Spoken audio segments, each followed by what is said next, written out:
Kasi kung madali yumaman, di sana dito sa Pilipinas or sa buong mundo, sana mas madami yung mayaman kesa sa mahirap. Hi guys, good evening.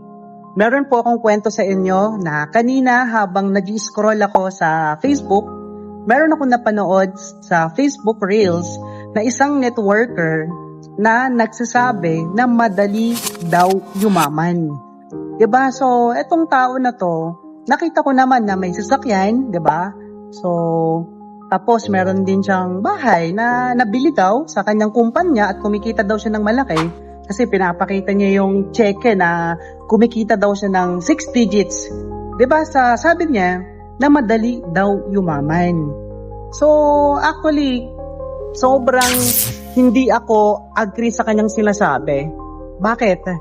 Kasi kung madali yumaman, di sana dito sa Pilipinas or sa buong mundo, sana mas madami yung mayaman kesa sa mahirap.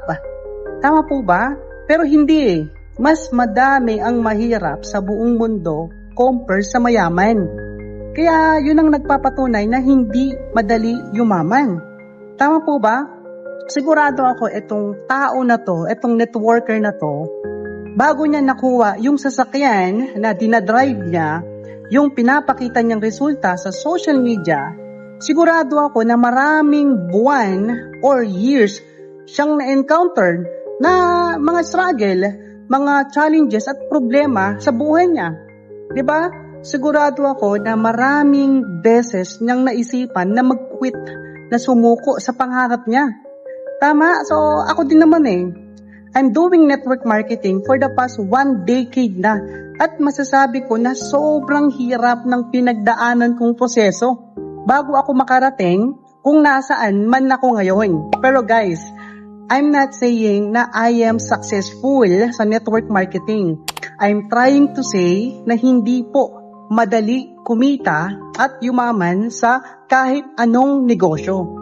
Kasi kung tatanungin natin, yung totoong mayaman, okay, yung mga bilyonaryo, at alam ko na may kakilala ka or may alam ka na bilyonaryo na hindi naging madali yung proseso bago niya narating yung buhay na meron siya.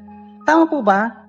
Kaya ikaw ngayon, pag may na-encounter ka na ganitong tao na madali daw yumaman, na alam mo yon na yung pinapakita nila na malaking cheque, na kumita daw ng 100,000, kalahating milyon ng isang buwan, di ba? So, totoo naman, kinita nila ng isang buwan yung income na yon. Tama? Pero, hindi nila pinapakita or sinasabi na bago nila kinita yon, ano yung pinagdaanan nilang proseso. Tama? Sigurado ako, kasi ako na-experience ko po, no? Isa din ako sa nagpapakita ng cheque before na ako na-experience ko kumita ng 6 digits din. Pero before ko kinita yon, years po yung naging experience ko na ang dami kong pinagdaan ng hirap sa pagnenegosyo na ginagawa ko. Tama po ba? So madalas po, maraming mga tao na nagkukwento ng success nila, yung mga resulta nila. Pero hindi nila kinukwento or sinishare kung ano yung pinagdaanan muna nila bago nila narating kung ano man yung resulta na meron sila ngayon. Kaya ikaw ngayon, mapapanood mo tong video, pag meron kang na-encounter na taong ganito, wag kang maniniwala basta-basta sa kanya. Kasi scam yan. Diba? So ako na po magsasabi sa inyo, try nyo pong mag-interview, try nyo pong mag-research sa social media, yung mga successful na tao na ano po yung pinagdaanan nila na proseso or yung journey nila bago sila naging successful.